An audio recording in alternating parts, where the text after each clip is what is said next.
Hey guys, welcome to Finding Freedom. This is your host, John Odermatt. Today on the show, we're going to be talking about Charlie Kirk's assassination and where do we go from here. We're going to be digging into why so many feel personally impacted, how a mass trauma of this scale, nothing close to this has ever occurred before, the gigantic seismic shift in politics and in Christianity that's probably already here, why unity is more important now than ever before, and why it's time for parents who have checked out to check back in. We are born free, and we will die free. The time in between, though, that's complicated. In that time, governments, institutions, and our egos will limit our ability to find true freedom in this life. These are real stories of real people overcoming the odds, persevering in justice, and unlocking their potential. Welcome to Finding Freedom. Here's your host, John Odermatt. Hey everybody, what's up? Welcome back to another episode of Finding Freedom here on the Lions of Liberty Podcast Network. This show, unfortunately, will be a little bit shorter. As you can tell, I'm dealing with a little something with my voice here, some allergies or something, and I don't want to start a coughing fit. So with that in mind, I probably will keep the show to about a half hour, if I can make it that far. I did, like an idiot, I had some coffee here next to me, and I finished it right before I started recording. So if I start coughing, I'm just going to have to pause things and restart them. But anyway, so today on the show, we're going to be talking about Charlie Kirk. You heard that in my my intro at the beginning. Before I get to that, though, I do want to talk about coffee. I want to talk about Fox and Sons coffee, the coffee that I just finished. It's what I drink every single day, start every single morning with, be it a espresso, be it a Ethiopian bean, everything that Stephen Fox at Fox and Sons have, you're going to love. It's delicious. It's a family-owned business. Stephen is an entrepreneur. He's a liberty lover, just like you. So support somebody like-minded and go buy some coffee at FoxN, it's the letter N, sons.com. Use promo code John for 15% off an order of $40 or more. So I've obviously, like many people out there, have been doing a lot of self-reflection over the past few days, after,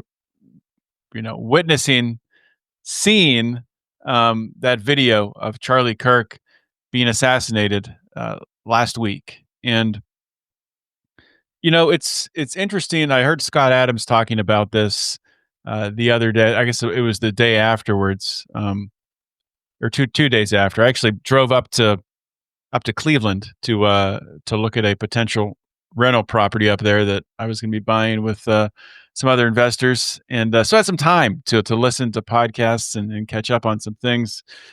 By the way, the rental property was a disaster, and we're not buying it. So I'm glad I went and looked at it. But that aside, thinking about this and listening to what other people are saying, really trying to get my thoughts together, which has been very difficult because I do feel very personally affected by this. And as Scott Adams said, it can feel a little bit weird to talk about the death of someone else and then start to make it about you and how it's personally affecting you. And that is just kind of the reality as human beings, how we operate. So, we're going to filter things, we're going to view things through the lens of how we experience the world. So just want to put that out there. It can feel weird, but everybody's going to do this. And I encourage everybody to process things that way and really ask yourself, why? Why do you think that the assassination of Charlie Kirk is having a big impact on you? If it is, maybe you're listening to this and watching this, and maybe it's not having a big impact on you. And if that's the case, you probably don't want to listen to or watch this episode. Or maybe you do.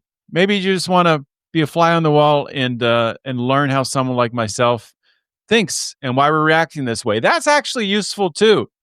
And I think people on all sides of this, on all spectrums of the reaction scale, it could be helpful to do that, to tune into some media that you might normally not tune into, just to get a perspective of how others are processing this, because this is something that, 100 years from now, I think this will be an event that people look back to and be like, this was a turning point. Charlie's organization, a tipping point for when things changed. What those changes will be, maybe we'll talk about some of that today. I'm sure there'll be plenty of time to talk about that as the weeks and months go by here in the coming time. But first, just some personal reflection. So I think there's several different reasons why people are so impacted by this. Number one, just on a level, a human level, for people out there who do have families, especially men who are fathers, especially men who are fathers to young children. Charlie, who had two young children of his own, to be gunned down and shot in front of them is a nightmare I don't think a father can even wrap his mind around. So that alone, I think, pulls in a lot of the men, a lot of the young fathers out there who just think, "Oh my God, yeah, an unimaginable tragedy on that scale." And then from there, you have people who, like myself, like my fellow podcasters out there, people who have made their opinions, known. Who, we might not be public figures, well-known public figures at least, but we are public facing. We haven't held back our names, our identities. We've talked openly about maybe places we've worked or our families, and we've put our ideas out there for people.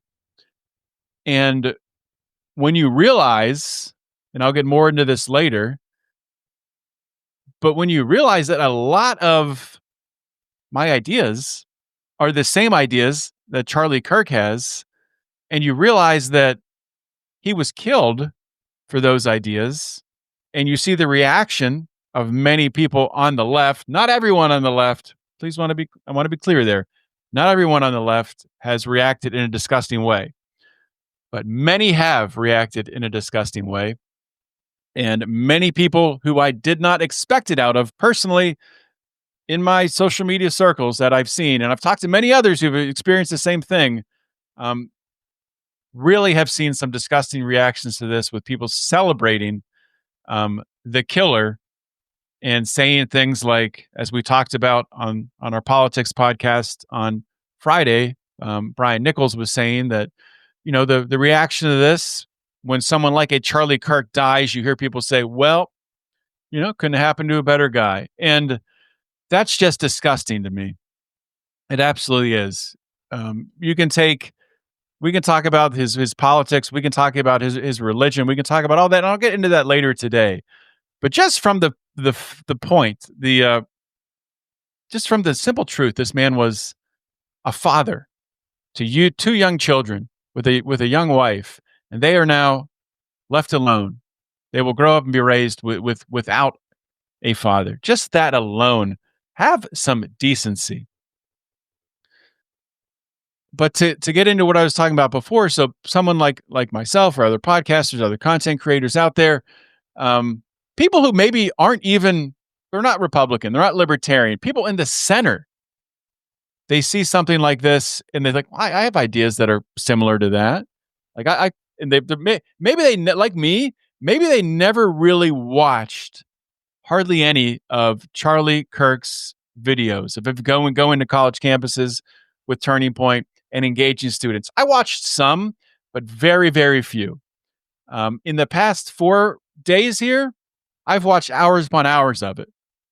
And as I continue to watch it, the social media algorithms continue to feed me more of it. Um, and I did not realize how much I have in common with Charlie Kirk. And I also didn't realize that this man was out there on college campuses preaching the gospel of Jesus Christ more so than anyone else, maybe in history, when you talk about being directed specifically to college students. And that's amazing. And that's great. And may God bless him and his family for that, because it's just an um, incredible thing. And I didn't realize that was happening until they killed him. And I think a lot of people are seeing those, are starting to understand, or starting to just uncover who Charlie Kirk was. And another aspect of this is, why didn't we know that, right? So why didn't I know these things about Charlie Kirk? Sure, some of those things, that's my responsibility to be educated on public figures, to understand what they stand for, the full extent of it. But the other piece of it is, and I like to think of myself as someone who is very, well informed. I do get most of my news through Twitter, but I do follow a wide range of people, not just people on the right, not just people in the middle. I do follow some people on the left just to get a temperature of what they're saying. I'm trying to understand them, try to steelman their arguments, and understand where they are coming from.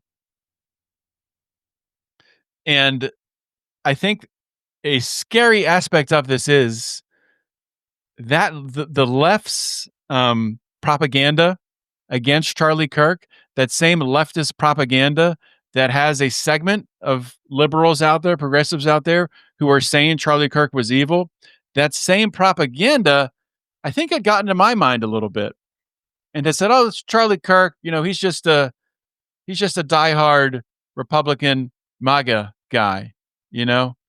I didn't see the other layers to him, and I didn't see how detailed his arguments were. I didn't see how he backed them up, how he was extremely, extremely well read. I knew he was an intelligent guy, a super ambitious guy. Obviously, to found an organization and build an organization like Turning Point, I knew that the guy was a worker, but I didn't know just fully how well thought out his ideas were. And I'll take responsibility for that.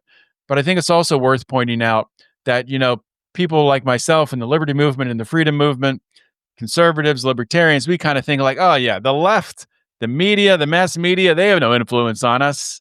They don't have any influence on us. Yeah, they do. I think they do, because I had a blind spot when it came to Charlie Kirk until they killed him. And I think a lot of people had that same blind spot, and that's now lifted. And we'll talk more about that later.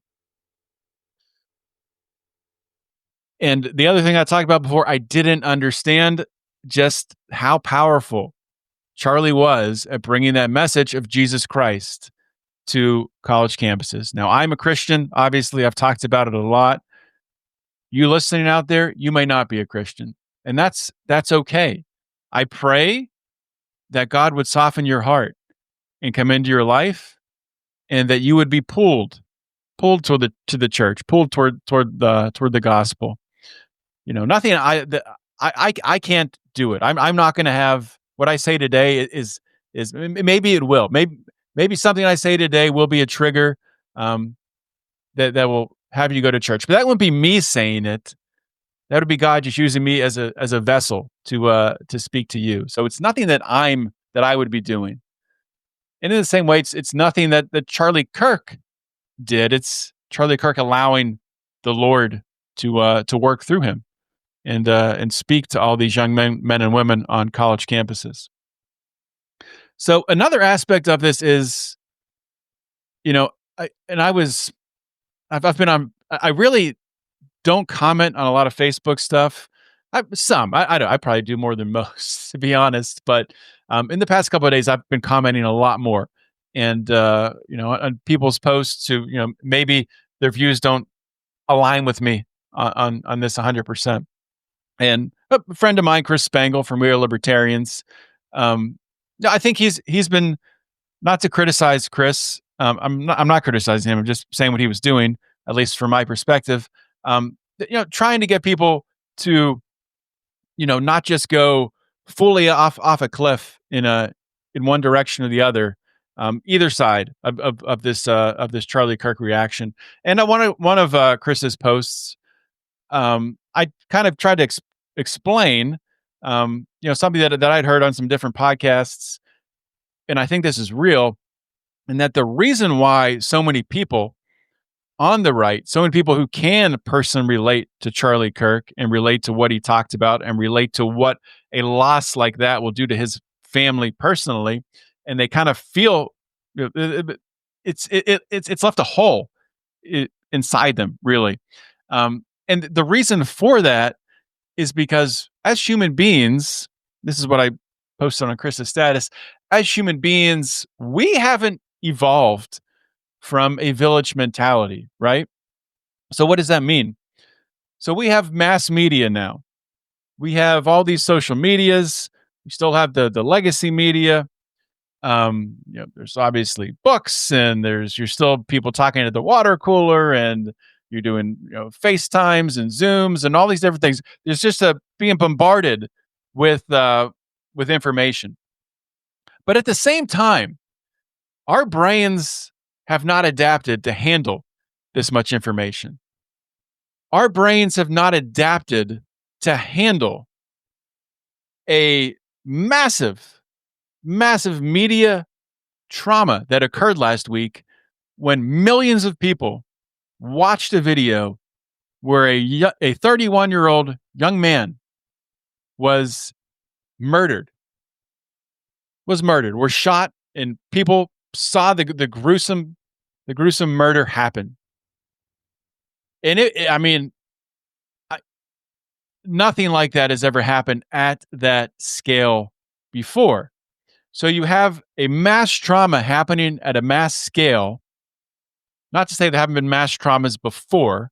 Of course, you think of, and I got really a lot of grief for this, for saying this on X a few days ago. Not comparing this to 9/11. Let me say this first.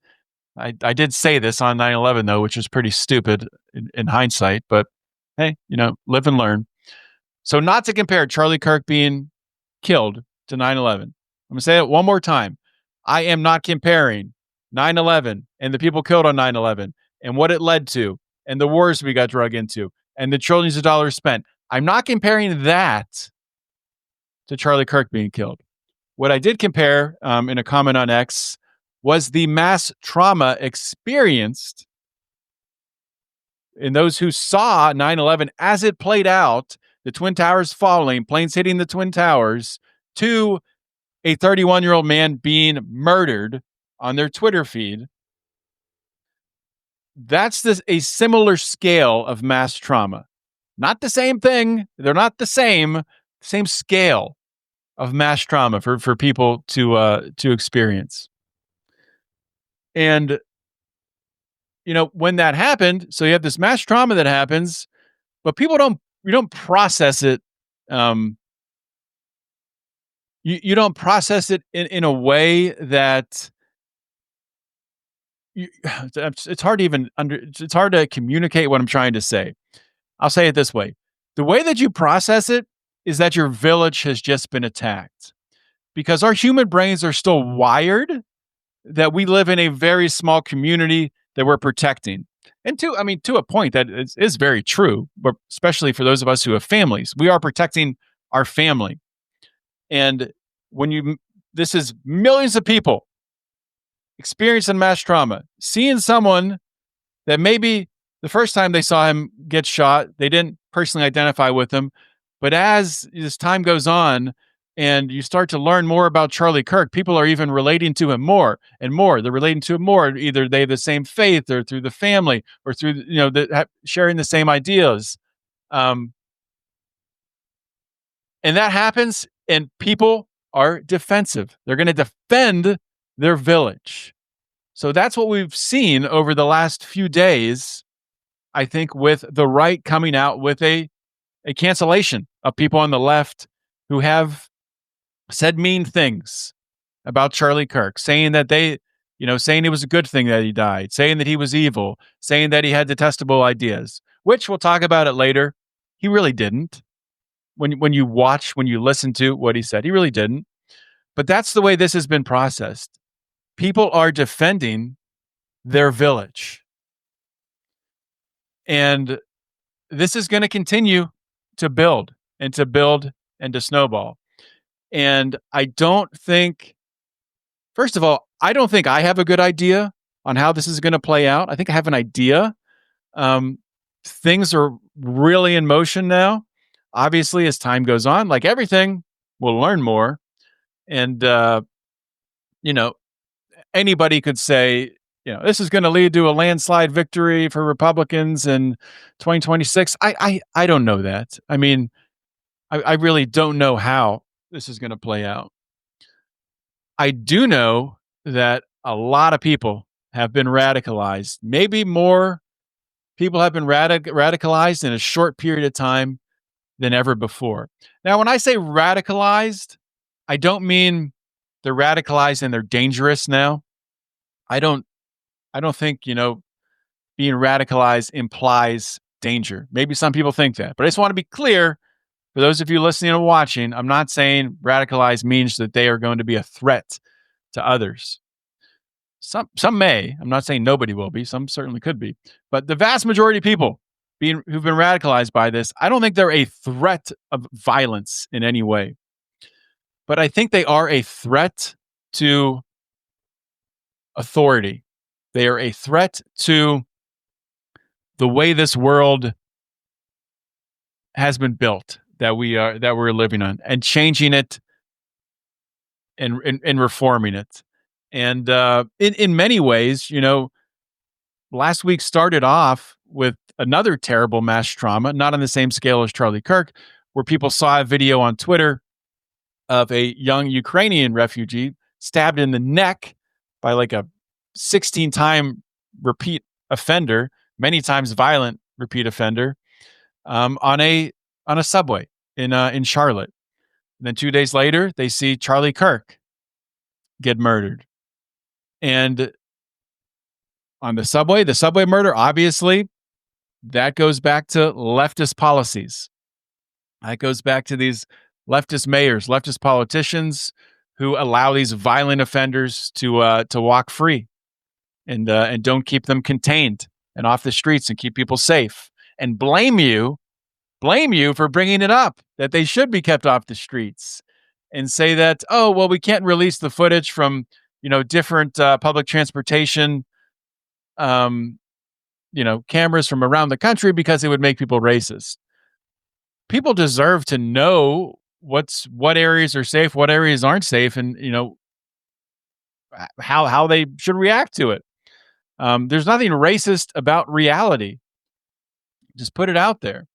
But I think this seismic shift that is coming, it's going to change things forever. It's going to change the course of this country and probably the world, and definitely the world if it's going to change this country. I think even more so, you're going to see more people seeking truth. Now, this younger generation, they were already looking for truth. Many many are looking and finding that truth by looking towards Jesus. And that is going to continue, and that is going to escalate. And that is a prayer that I'm sure, Charlie Kirk even said he wants his legacy to be, that he was for Jesus, that his faith was number one. So I think Charlie's prayer there is going to be answered. But the other thing is, you have a lot of people out there, a lot of young people who looked up to Charlie, who are now radicalized, who now see the left for who they are. Many people on the left, a large majority of the left, really despicable people on how they reacted to this. And that is now known. That is now seen. So how do people react to this? How does this affect politics? How does this affect even education in this country going forward? How does this affect public schooling We see so many of these people reacting are public school teachers. And it's crazy. And there was I don't have the article in front of me. I would pull it up, but it's New York Post, and that'll maybe freeze my computer out since they have so many darn ads. But there was a public school teacher, I don't have in front of me where it was, um, who showed the murder of Charlie Kirk to her class of 10 and 11-year-olds, which I'm guessing would be fifth grade, maybe fourth grade. And then said that Charlie Kirk was a terrible person. I have a 10-year-old daughter. Well, she's about to turn 10. 9-year-old daughter. If a teacher did that to my daughter, I don't know what I would do. I don't know what I would do. I wouldn't hurt anybody, but it would be people would hear from me. The whole school district would hear from me. So that's crazy.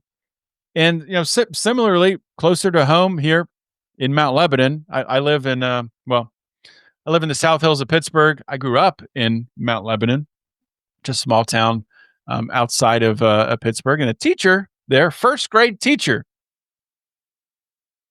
was saying to her students that this was justified, and Charlie Kirk was a bad person. So I think we're talking about a really reshaping of the foundations of our society here as we come to understand on a mass scale that bad people are in major positions of influence. And we got to figure out ways to rearrange that. I don't want those people teaching my child. I don't want those people having influence over my child. And this expands out corporations. I mean, do you want to work with somebody? Do you want to sit next to or work with somebody on a team, on a project, who says, yeah, I'm okay with Charlie Kirk being killed because, I didn't agree with him on this, this, and this. I'm okay that he's killed. Do you want to work in an environment for 10, 15 years at a corporation? Really? With somebody like that? I don't think you do. So the impacts of this are going to be felt for generations. And I mean, the other piece of this, I keep kind of going back and forth because I lose my track of what I'm talking about because I keep getting sidetracked. It's called the weave. Donald Trump does the weave. You weave back and forth. Brian Engelman, my good friend, he does his Trump impersonation talking about the weave. Brian weaves like nobody I've ever seen before other than Donald Trump. He can weave. But to come back to the effect on young people, especially young people who were, either in Turning Point or they were on these college campuses and they were fans of Charlie Kirk, fans of Turning Point. You have hundreds of thousands of people who are looking to engage, looking to energize, who are looking for lack of a better way to say it, looking for a replacement for Charlie Kirk. Where are they going to look to? Who's going to take up that mantle? And, hopefully here at Lions of Liberty, we can provide an option. I'm not going to say that I think everybody should come and listen to Lions of Liberty. But, this is a major turning point in our country. And as somebody who's podcasted for 10 years, who has obviously, I know I have a passion for what I do. It's the reason I come on here to talk about this. I know that, our team here at Lions of Liberty, Brian, and Lou, I know that we care about this country. I know that we care about, we're all fathers. I know that we care about creating, or we're not creating it. We care about, helping to develop a world for our children to grow up in that is not insane. So, I would hope that other young fathers out there, our listenership is mostly men, but I would hope other young fathers and mothers out there would, identify with us, identify with Lions of Liberty as a place to come to learn about the ideas of liberty, to learn about how to apply them in your life. So not just from a political standpoint, how we look at things, But also, like, and I'll just speak to my show. But I want people to come to this show, and maybe you are stuck. Maybe you are stuck in a job, and you're working with some people who are terrible leftists who think that Charlie Kirk was an evil man, and you're stuck there, and the job market's not good. You can't move. I hope that my show, by listening to it, you can get some actionable ways to maybe start a business, some ways to invest better, at least to give you a better parachute, if you do make the jump earlier than you want to. Some ways to start a side hustle, some ways to grow in your faith, so you have that rock, that foundation underneath you. So, and your health, of course. That's a big part of this show also. Our we're only given one body, taking care of that body and keeping it strong. I hope that people in my age bracket, I'm 42 years old, everybody Alliance is about the same age. I hope that we can capture at least that market and help people to transition and prosper through what I think is going to be a very tumultuous time, but also a time with tremendous opportunity. So that was a little side tangent. Just getting back to the events of last week, getting back to the murder of Charlie Kirk. I've talked about, personally, why I feel this impacted me so much, why I feel this impacted so many people throughout the United States, and I think this has impacted. Obviously, it's impacted a lot of Christians as well. Someone like myself, I didn't understand. I knew Charlie Kirk was Christian. I didn't understand how much he was leading with that message on college campuses. And when we look back at Charlie Kirk, even looking today, I think he was a martyr. He was martyred for the faith, for speaking to all of these young people on college campuses and preaching the word of God. And, I think I do want to read one verse from the Bible here. I want to read John 17, verse 20 through 24. And, the pastor of my church read this same verse in church on Sunday. Another friend of mine on Facebook who's a pastor, he read this same verse the other day after the murder. And like I said at the top here, if you're not a Christian, that's okay. You don't have to be a Christian to listen to my show. Anybody can listen to my show. And that's one thing that Charlie Kirk, that's a big misconception with him, I think, that, there's people out there who say he was homophobic, that say he was anti-trans. He wasn't. And, I think Christians can learn a lot from the way Charlie approached things. So as a Christian, sure, Charlie said that did not fit in the way as a Christian, you're supposed to live your life. That's biblical. Being a homosexual, changing your own body, trying to change your own gender. That's not something you should do biblically. But at the same time, Charlie said this, and I think it's a great way to look at it. You don't love someone any less. You can still work with them. You can still be friends with them. So you can be in community with people that you disagree with. Now, that's not to say you're going to go out and, join a pride parade or anything like that and support them in that way. So you're not, advertising a lifestyle that doesn't fit within your beliefs, but you don't need to be hateful to them.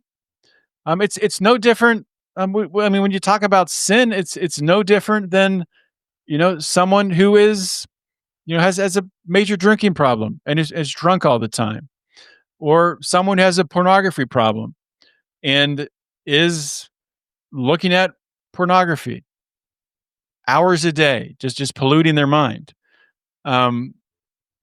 Should you really? Do you want to support them in that? No. Someone has a drug problem. Do you want to support them in that? No. But you want to love them. You want to tell them that you're there for them, that you'll pray for them. You're not going to support those things. That's with any sin. That's biblical. So with people saying that they hate Charlie for that, they don't hate Charlie. They hate the Bible. They hate what Jesus says in the Bible. And as a church, I think we need unity. We need unity around that.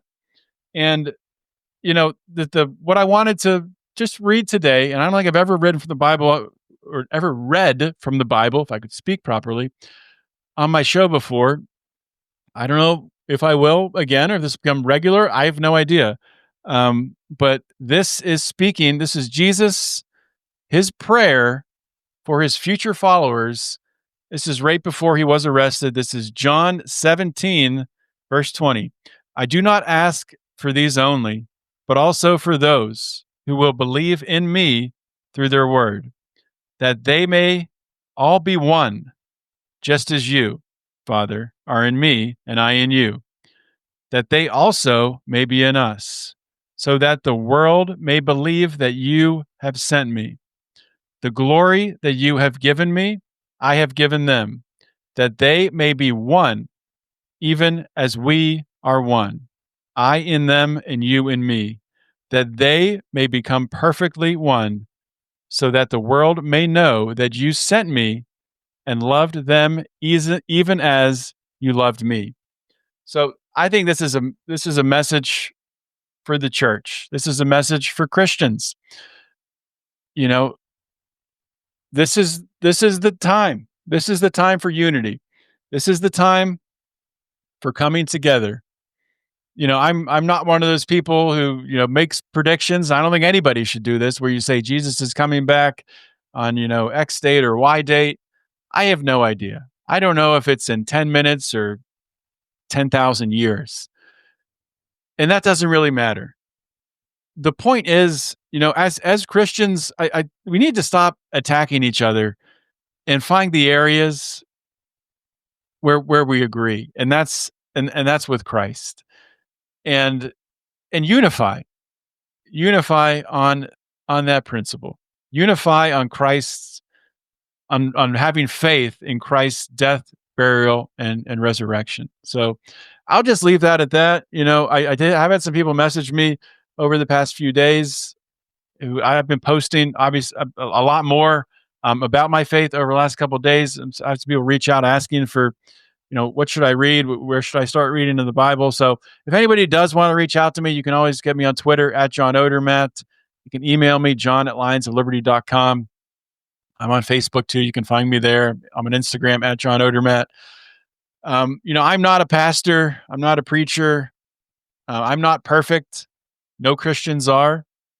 If any Christian tells you that they're perfect, they're a liar. No Christians are perfect. We're all sinners. We're only saved through the grace of God. So that's just wanted to share that with you all. Moving to the next thing I wanted to talk about, and it's really just a little bit more on the people who say Charlie had unacceptable views, evil views. And the crazy thing is, like, I've seen people post this on Facebook or Twitter, people that I've met personally, who I've sat down and actually had meals with at different political events or other things, who I thought were reasonable people, and they called Charlie Kirk evil. And it's like, have you actually watched what he said? And I posted something on Twitter in response to that Mount Lebanon teacher, what she said to her students about Charlie Kirk, saying he was evil and a bad person, deserved what he got. And I had people respond to me, "Oh, he's a racist, he's a homophobe, he's this and he's that, he's an evil person. You can't debate that." And I just respond with, "Show me where." And inevitably, they show you a little clip. They send you one little sentence of a quote. But if you go back and you read the context, you watch the video, you see what he was actually saying. No, he's not evil. He's just biblical. He's a Christian. So if you don't like Charlie Kirk, you don't like Christians. And I think this goes back to what I was talking about at the top of the show. People seeing themselves in Charlie. I think a lot of Christians are realizing, wait a minute, that's me. And you start to realize, wait a minute, somebody would kill me for having Christian beliefs. So it gets scary It gets scary as a Christian because you really got to come to terms with. I think every Christian should do this. This is big to do this. You have to ask yourself, am I willing to die for these beliefs? Are you willing to die for your Christian beliefs? I encourage everybody to pray about that, to read the word. I need to do it more so to make sure that I'm where I need to be. Um, but I think that's why a lot of Christians are identifying with Charlie. So people have the left is throwing all this stuff saying Charlie's this and that. There's lots of people who've created videos. One of the best ones I saw from Amir Odom, who is a black man, a gay man who worked with Charlie at Turning Point, and he goes through in a very, very calm and measured way. I like this guy's video. I like his demeanor. He goes through it just one by one, brings up video clips showing actually what Charlie said about each of these things that he's being accused of. So it's a great video. I will link to it on the show notes page. You can find it on his Twitter, which before I started this, I had to close all my windows because I thought my computer was going to crash. So I don't have his Twitter name in front of me, but his name is Amir, Amir Odom, Odom. And you can find him on Twitter. If you can't find him there, or if you just want to go to lionsofliberty.com and check out the show notes page, please do that. All right. Last part of what I want to talk about today. You know, when this happened, obviously there was the period of time, whatever it was, a day or two, where the shooter had not been apprehended. And when the shooter was apprehended, it started immediately with the left and the right saying, he was first thing, there were, it's really it's very despicable what people did. People on the left, they went out and they found a picture of the accused shooter, and they put a Trump shirt on him with AI. And there's aspects of this which they found the rifle, a 30-06 rifle, which had inscriptions around the casings. Many of them, it's like Reddit, like subculture things I don't understand, but having to do with being anti-fascist and different things like that, which I think would point to Antifa. A lot of people on the left were saying it pointed to being a Nick Fuentes Groiper, whatever that is, on the right. I think more that has come out. It's clear that this guy was indoctrinated by the left. It appears, at least from what I've seen at this point in time. Maybe I'm proven wrong over the coming weeks and months as this is all hopefully comes to light. It appears that the killer had a boyfriend who was transitioning to become a woman. So it appears that he's from the left, and that was the motivation for this killing. With that being said, you ask yourself, as a parent, every parent should be asking themselves this. If you're not, I encourage you to. So why did this happen? Why was this kid radicalized? His dad was a police or is a police officer, right? I've seen a lot of people have sympathy for, and I think it's right to have sympathy for the parents going through this, for a child doing something like this. It's unimaginable for what the parents are feeling. But, I think we need to be understanding of the fact that these parents didn't do their job as parents. I think anybody that goes out and hurts someone, the parents have not done their job. Now, of course, we can argue mental illness. Some people born with certain things, probably. Is some mental illness caused by the house you grew up in, or caused by maybe what parents allow a child to do? I think so. So in cases like that, where we'll exclude mental illness that kids are born with. But if parents don't figure that out and help them and support them and help them find treatment, then we're going down the same path. But we'll just exclude that. We'll just say mental illness that is developed. Parents need to be aware of what their kids are doing. Parents need to be aware of what their kids are looking at online. Parents need to be aware of the friend groups that their kids have. And you know what? In today's world, you don't stop being a parent when your kid turns 18. Now, that doesn't mean that, sure, when your kid is younger and you first give them the cell phone, whatever age that is you deem appropriate as a parent, um, I think it's crazy to even consider giving a kid a cell phone before the age of 12. That's me. I think it's crazy. I think you were doing something crazy by giving a kid that device, access to the internet. Sure, you can put some filters and things on it, but still, kids find their way around it. And even in the improved stuff on YouTube, a lot of this approved stuff, the parents think, oh, it's made for kids. There's some crazy, weird crap out there that kids are watching.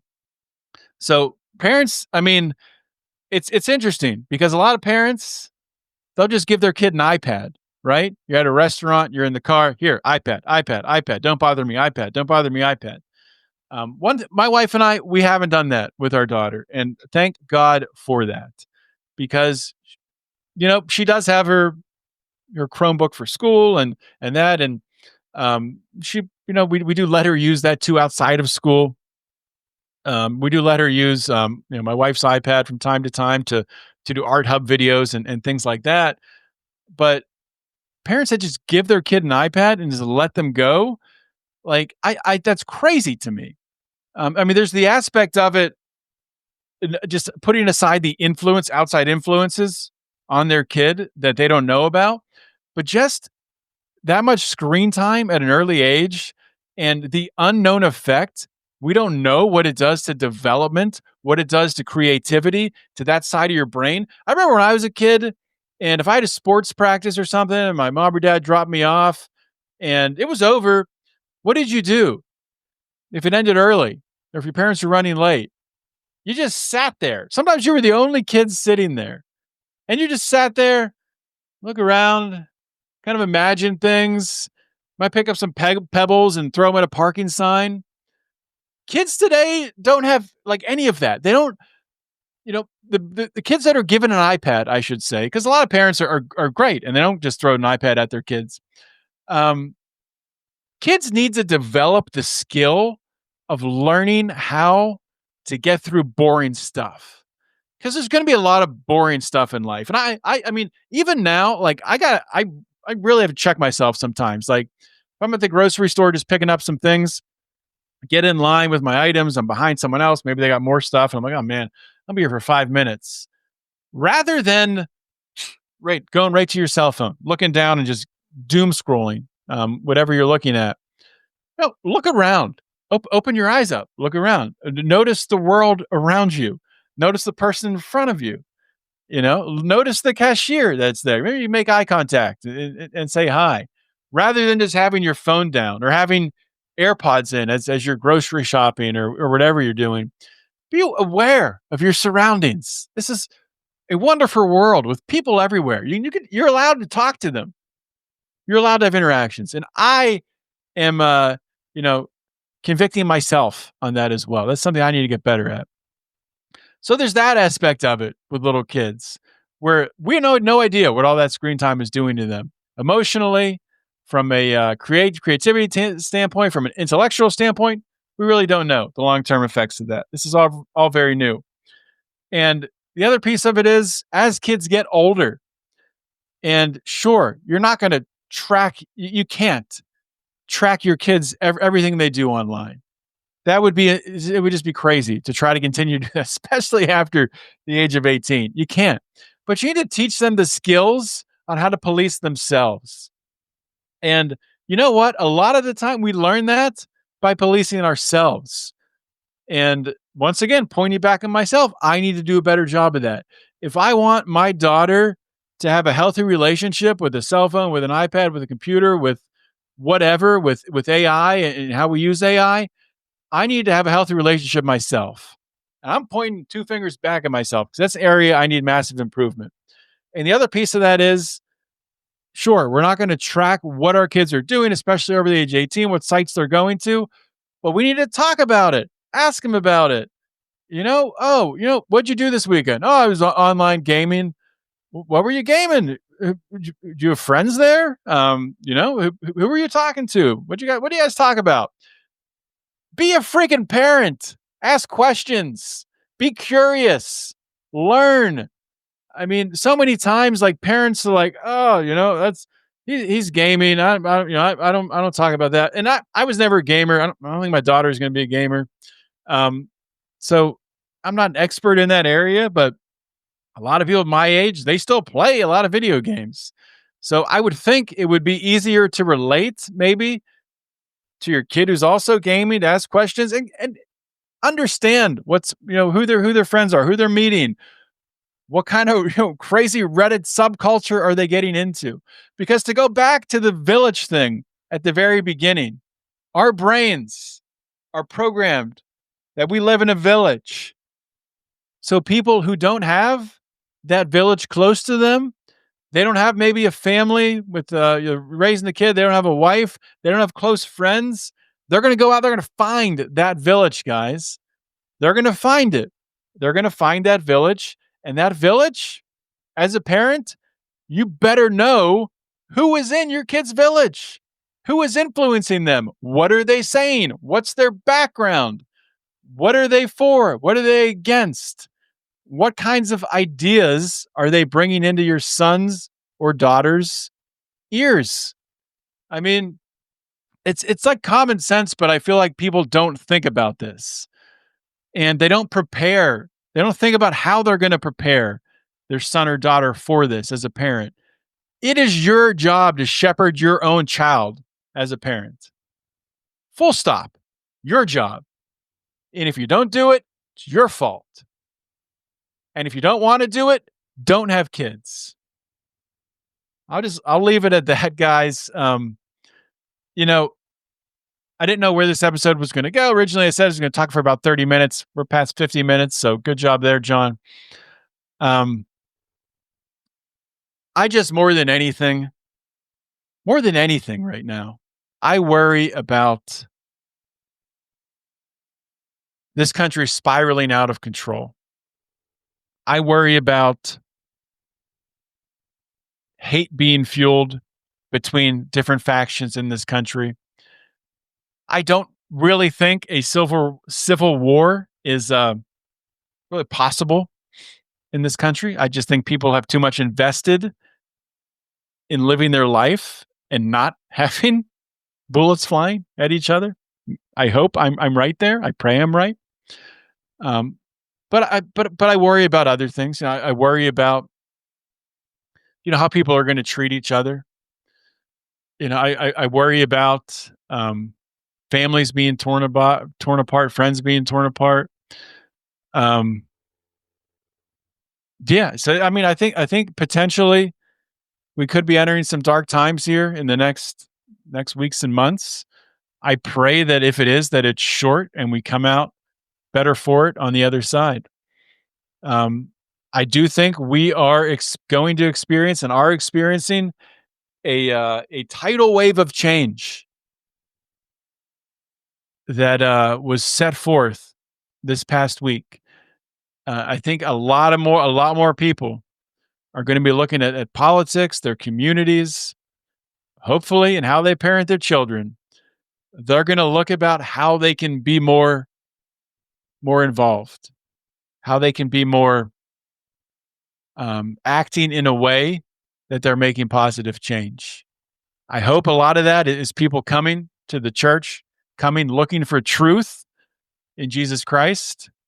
And like I said before, if you're someone who you're like, John, I'm just curious. I can feel God tugging at my heart. What should I do?